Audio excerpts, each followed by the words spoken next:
Buenos días, bienvenidos a este tiempo devocional Tu Palabra para encontrar el camino. Hoy es 27 de enero del 2025 y vamos a continuar con la lectura con la guía devocional con el libro de Números, capítulo 13, versículos 16 al 33. Números 13, 16 al 33.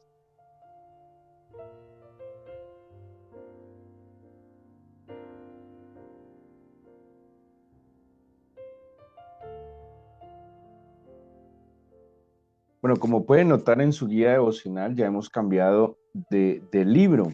Hemos pasado al cuarto libro del Pentateuco. Pentateuco hace referencia a los 5 primeros libros de la Biblia, que es también en el canon de hebreo, la Torá, ¿sí? A estos 5 libros se le atribuye entonces la escritura, o quien es su autor es Moisés, y pues contiene la historia de los orígenes de la humanidad, de toda la creación, pero también digamos, el llamado que el Señor hace a Abraham y en los lomos de Abraham a sus descendientes para que sean ese pueblo santo y ejemplar.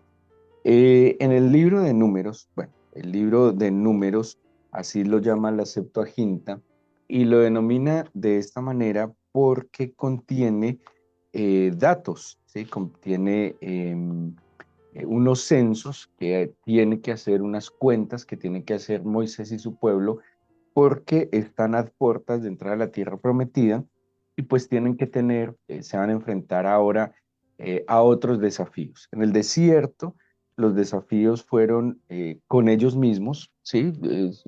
Con qué tuvieron que lidiar, con sus miedos, con sus conflictos, con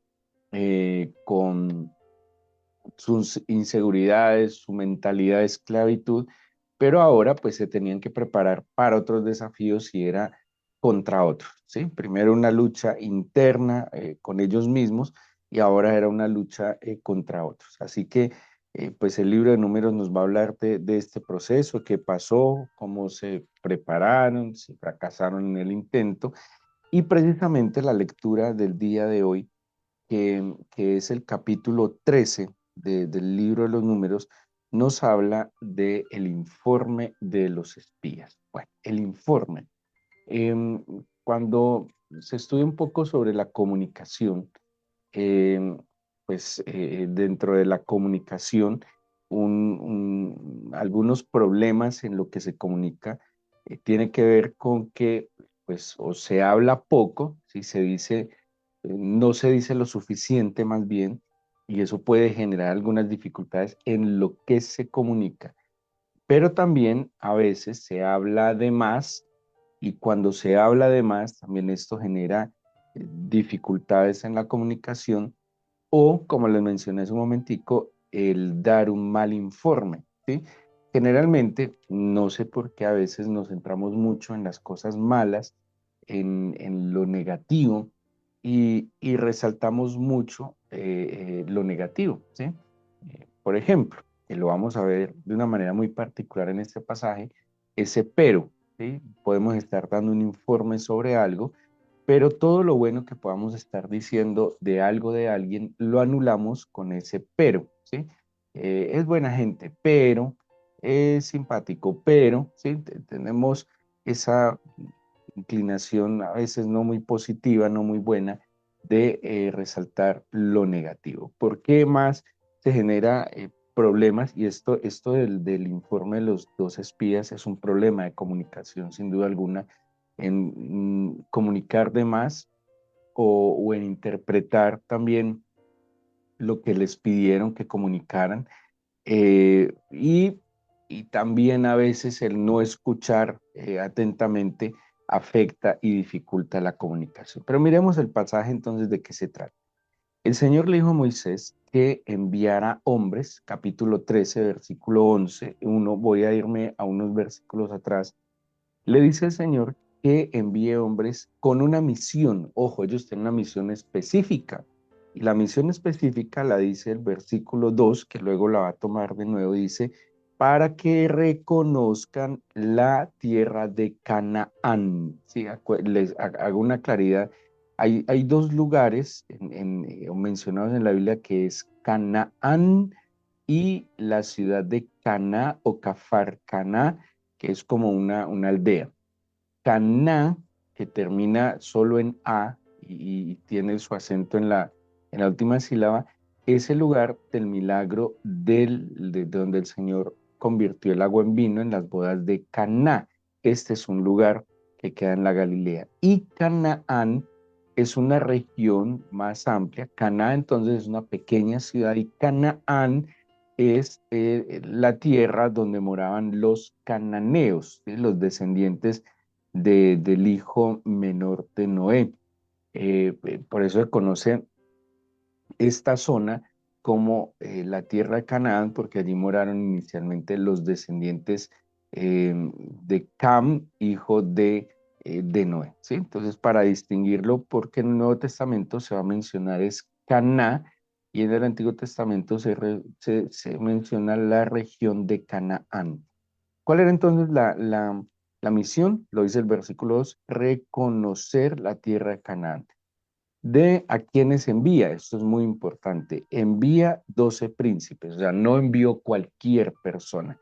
Se supone que los príncipes tenían pues unas características particulares, de pronto un poco más preparados, eran, digámoslo de alguna manera, tenían cierto linaje, ciertas características de liderazgo, tal vez habilidades, no sé, para la observación, habilidades para la recolección, habilidades incluso para la defensa, ¿sí? Allí están entre estos 12 príncipes, están Josué y Caleb, son muy mencionados en el Antiguo Testamento, pero ténganlo presente, príncipes no era cualquier persona, era un grupo selecto de cada familia, de cada tribu fue tomado un príncipe, alguien no solo con autoridad, sino que tenía de nuevo unas habilidades particulares. Aquí menciona entre los versículos 4 al 16 los 12 príncipes, terminando en el 11 y haciendo pues un énfasis en Oseas, que Oseas es el mismo Josué. Solo le agregan una letra además al nombre de Oseas para que se llame ahora Josué.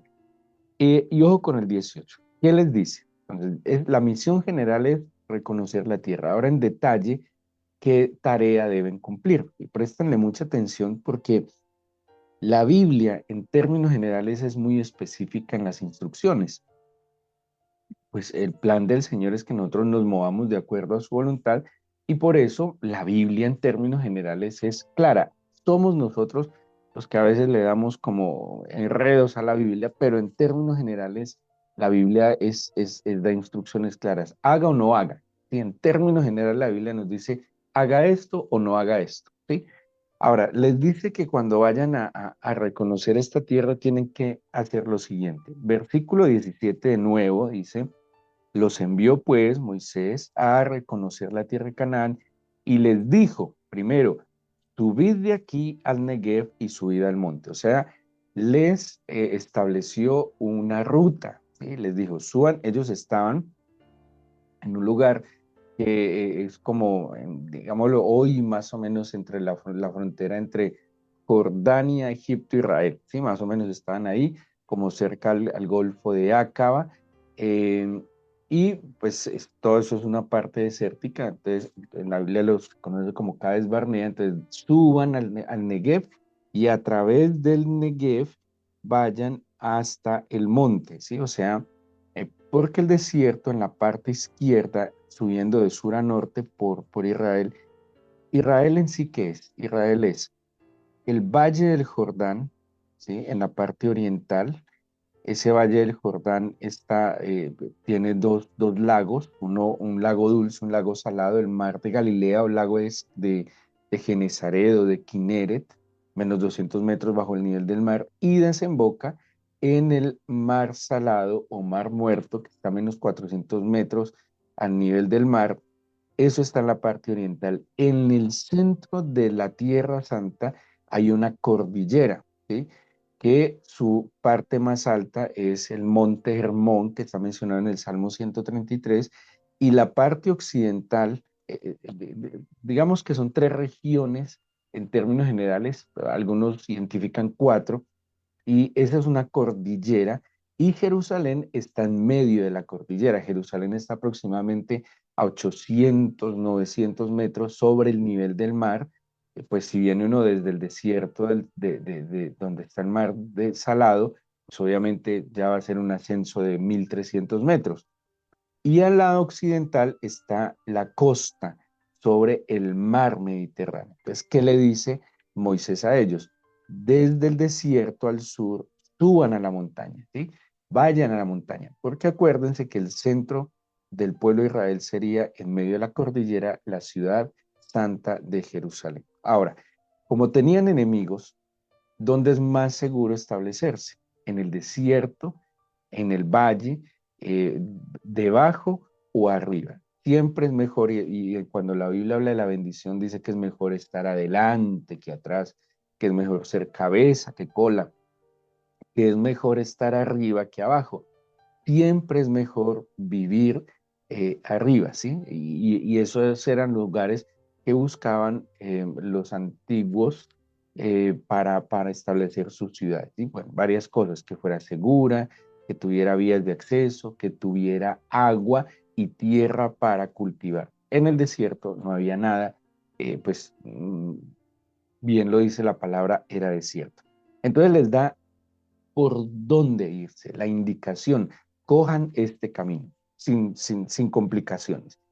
Pero además les dicen el 18, observen la tierra como es y el pueblo que la habita. Entonces, ellos tenían que hacer una evaluación, era una misión de observación, ¿sí?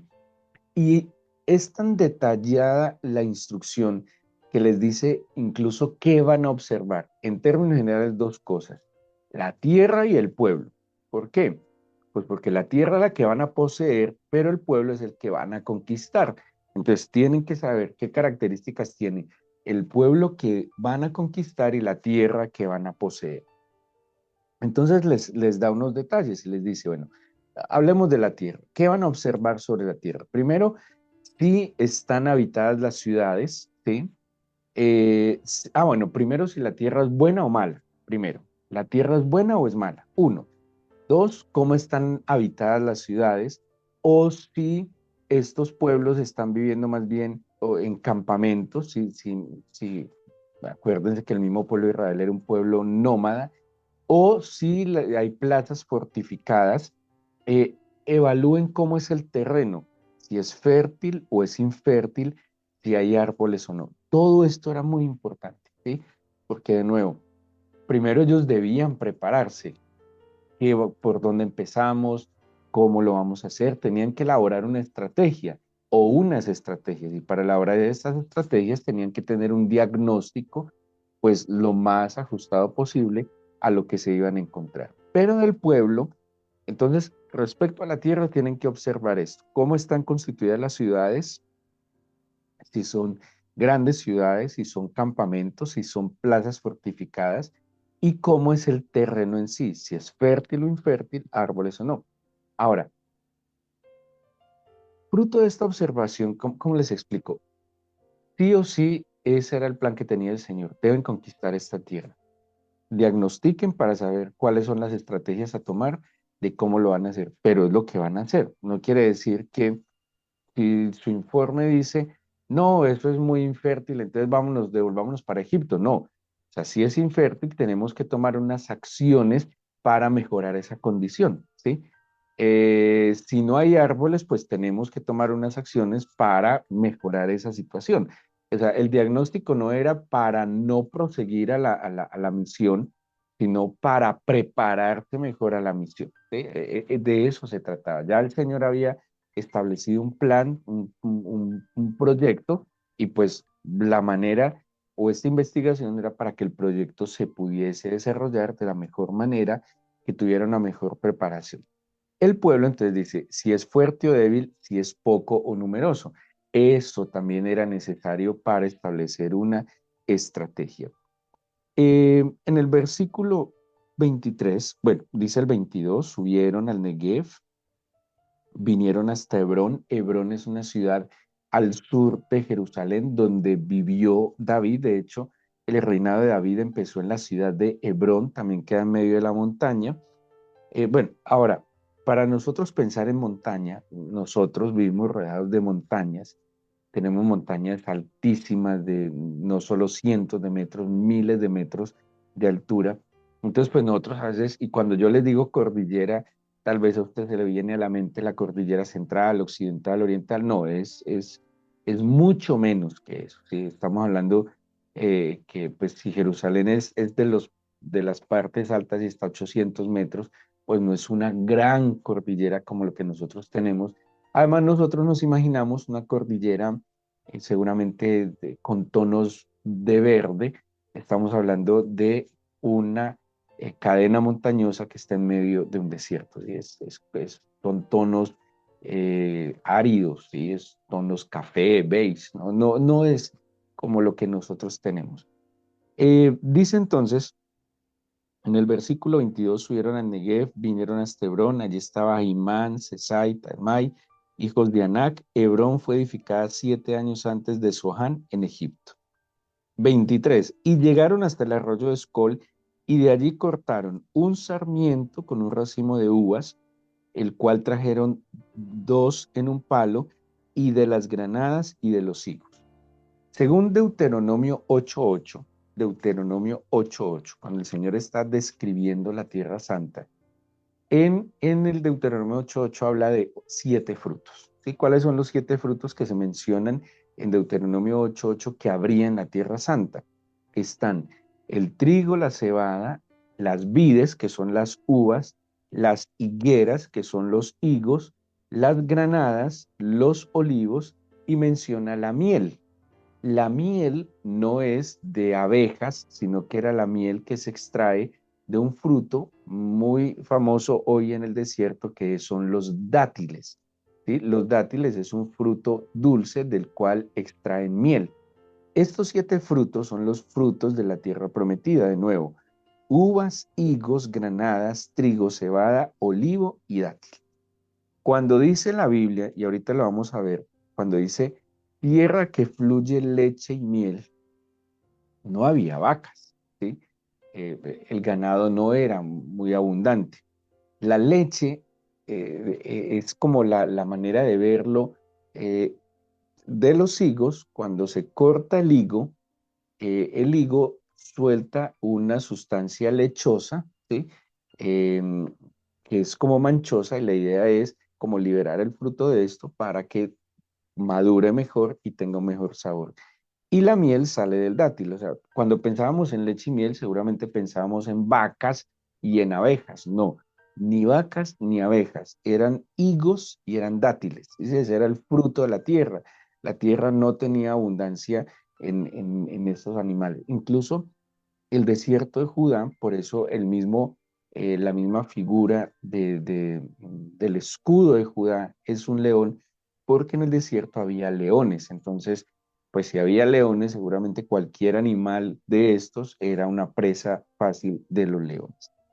Siguiendo entonces con el relato, ellos llegan y rápidamente nos vamos a centrar acá. Cuando ellos llegan, dice el versículo 26, 25, volvieron de reconocer la tierra después de 40 días y anduvieron y vinieron a Moisés y Aarón, versículo 26, capítulo 13 de Números, versículo 26, y a toda la congregación de los hijos de Israel en el desierto de Parán en Cádiz, y dieron la información a ellos y a toda la congregación, y les mostraron el fruto de la tierra. ¿Sí? O sea, aquí nos está diciendo que de alguna manera cumplieron la misión, trajeron un informe. Versículo 27, y les contaron diciendo: nosotros llegamos a la tierra a la cual nos enviaste, la que ciertamente fluye leche y miel, y este es el fruto de ella. ¿Sí? O sea, ellos están evidenciando que era una tierra fértil. Ahora, no nos da el tiempo para analizar, pero estos 7 frutos de la tierra son y le aportan una base nutricional muy importante a las personas. Estamos hablando del olivo, del dátil, de la cebada, del trigo, de las uvas, de los higos y de las granadas. Esto daría una, digamos así, una dieta vegana, ¿sí? Pero sería una dieta básica muy buena. Ya lo otro, acuérdense que ellos traen animales de Egipto, ¿sí? Ellos traen corderos, traen becerros, ya lo otro sería ese proceso de ganadería y de pastoreo, pero de la parte vegetal, esta es una base muy importante para la nutrición. O sea, si era una tierra con muchas ventajas, con posibilidades de poder vivir muy bien. Dice entonces el versículo eh, 28 más, ¿se acuerdan que les mencioné? O sea, en el 27 dicen, en el 26 y 27, en verdad fluye leche y miel, este es el fruto de ella, es una buena tierra, pero el 28 coge ese más, que ese más es ese pero que anula lo que dijo. O sea, es una tierra maravillosa, pero el pueblo que habita aquella tierra es fuerte y las ciudades muy grandes y fortificadas y también vimos allá los hijos de Anac. Amalek habita el Negev, el Eteo, el Jebuseo, el Amorreo habitan en el monte, y el Cananeo habita junto al mar y a la ribera del Jordán. Entonces Caleb hizo callar al pueblo delante de Moisés y dijo, subamos luego y tomemos posesión de ella, porque más podemos nosotros que ellos. Mire que aquí de alguna manera, en lo que están comunicando en este informe, hay dos cosas. Uno, una un tono de queja, un tono de incertidumbre, un tono de temor, ¿sí? Un tono de desánimo, que por eso Caleb interviene, ¿sí? Caleb agregó, Caleb agregó, digámoslo así, su perspectiva espiritual, pero Caleb agregó su perspectiva espiritual al ver el tono con lo que estos espías estaban dando el informe, ¿sí? Porque es como cuando le pregunta a alguien, ¿cómo estás?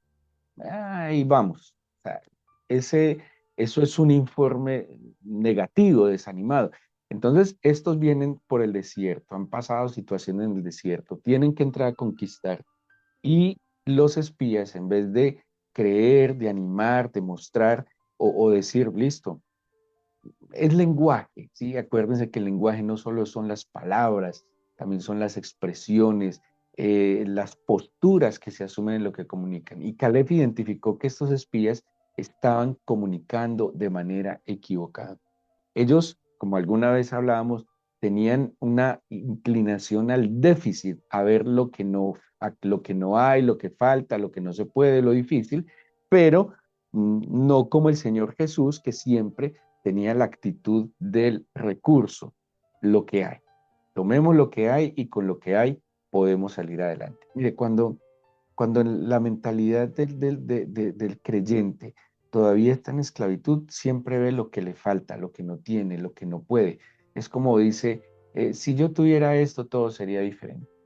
Durante muchos años en una denominación que serví, yo trabajé la parte administrativa y yo le escuché a mucha gente decir, si tuviera un buen micrófono sería diferente, si tuviera un buen equipo de sonido en la iglesia sería diferente, si tuviera, cuando llegaron luego un video bien, sería diferente. No, el que siempre está esperando algo para hacerlo bien, tiene una mentalidad deficitaria. ¿Sí? Siempre mira lo que no tiene, lo que le falta, y no ve la oportunidad en lo que en verdad tiene.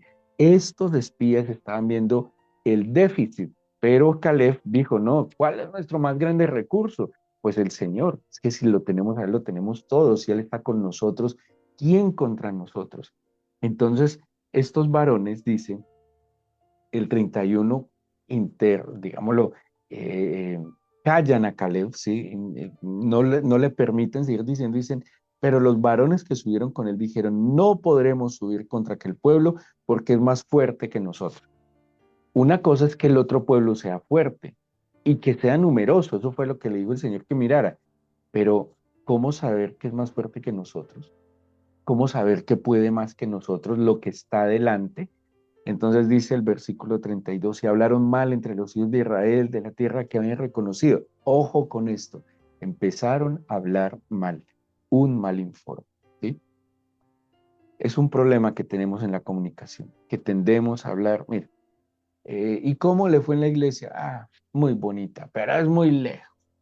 ¿Y cómo fue el camino? Muy bonito, pero había unos huecos, siempre el pero, siempre, siempre poniendo lo que a nosotros, y lo triste es que resaltamos mucho en lo que no fue.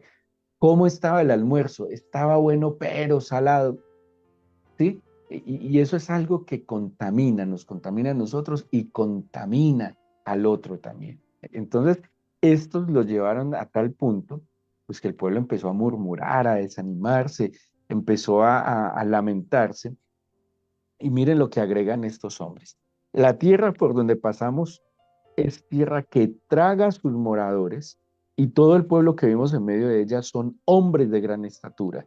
También vimos allí gigantes, hijos de Anac, raza de gigantes, y éramos nosotros, mire dónde, cómo termina esto, y éramos nosotros a nuestro parecer como langostas, y así les parecíamos. Aquí solo vemos hombres llenos de complejos, de inferioridad, de inseguridad, de miedos, y con una perspectiva y una visión equivocada de lo que ellos eran. ¿Por qué? Porque yo me debo ver es a la luz del propósito que tiene el Señor para mí. Si yo me sigo viendo porque yo soy bajito, altico, gordito, flaquito, blanquito, morenito, si yo me sigo viendo porque vengo de tal pueblo, de tal ciudad, porque de donde yo vengo ni está en el mapa, si yo me sigo viendo porque no estudié casi, porque vivo en una parte humilde o porque vivo en una parte no tan humilde, no, yo no me puedo ver por esas circunstancias. Yo me tengo que ver a la luz del propósito que el Señor tiene para mi vida. Ellos, claro, habían sido esclavos, pero el Señor puso una marca de bendición sobre ellos y les prometió una tierra para bendecirlos. Ellos eran, como les dijo en el libro del Éxodo, pueblo escogido, una nación santa, un real sacerdocio. Esos son ustedes. Pero ellos se seguían viendo como los pobrecitos esclavos que salieron de Egipto, que no tenían nada que comer ni que beber, que no tenían esperanza, se sentían, como dice aquella canción antigua, la basurita, ¿sí? Se sentían una basura. Y por eso cuando se van a enfrentar un desafío, se sienten como unos insectos ante el otro. Qué triste. Y lo más triste de todo esto es que caló en la mayoría del pueblo el mensaje negativo del déficit del mal informe. Y pues no caló tanto el informe de Josué y Caleb, que se centraron en la palabra del Señor. ¿Listo? ¿Son grandes? Claro que sí. ¿Tienen ciudades fortificadas? Claro que sí. ¿Son muchos? Claro que sí. Pero mi Dios es mucho más grande que ellos. Y el Señor se los va a demostrar claramente con Jericó, por ejemplo, la batalla en Jericó. El Señor se los va a demostrar, bueno, en todas las victorias que van a empezar a tener de ahí en adelante. Y tristemente, bueno, los que han leído la Biblia sabrán cuál fue la consecuencia de este mal informe de estos espías, pero además de que el pueblo prefirió creer el mal informe y no el buen informe. De allí que el libro de Santiago, la carta de Santiago, aconseja mucho a tener control de las palabras,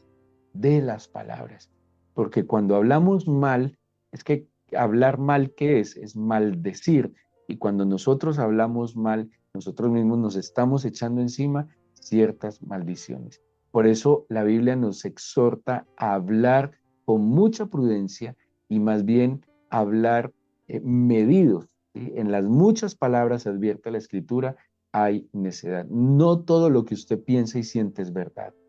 Y no todo lo que usted piensa y siente lo debe comunicar.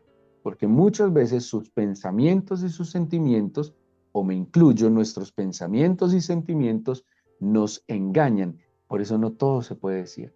Yo soy muy sincero, yo no tengo agua en la boca para decir las cosas. Más bien es un mal educado, más bien es un insensato, porque donde hay sensatez hay medida en las palabras, ¿sí?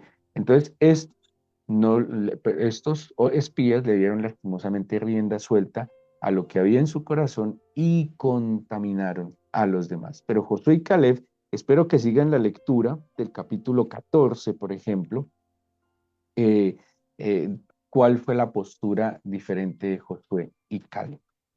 Entreguémosle al Señor esta semana a través de nuestra oración, empezando este día y esta semana que el Señor nos concede por su misericordia. Te pido, Padre, que transformes nuestro corazón día a día, porque como dice la Escritura, de lo que hay en el corazón habla la boca. Y estos príncipes tenían algún problema en su corazón. Hablo de los 10 que dieron el mal informe, porque Josué y Caleb en lo que hablan muestran que su corazón estaba confiado en ti.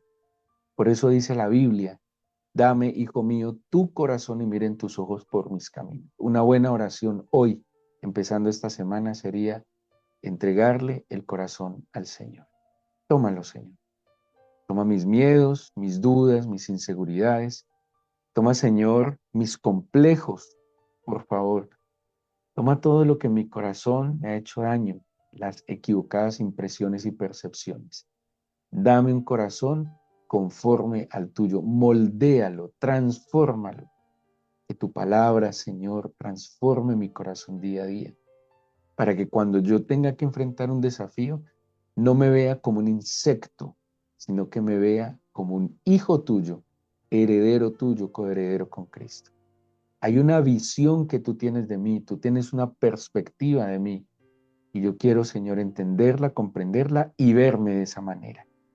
Yo te pido hoy tu bendición, Señor, bendícenos, multiplica tu palabra en medio de nosotros, que no nos falte la semilla para sembrar, el pan para comer. Y te pido, misericordioso, que esta semana también nos dejes ver el fruto de lo que hemos sembrado en otros momentos. Que nos permitas ver el fruto de nuestra labor, de nuestro trabajo, pero también el fruto de nuestra oración y nuestra búsqueda y servicio a ti, Señor. Yo te pido, Padre, que nos permita ser bendecidos por tu palabra, pero también ser bendición para otros. Nos encomendamos a ti, al poder de tu fuerza, en el nombre de Jesús. Amén.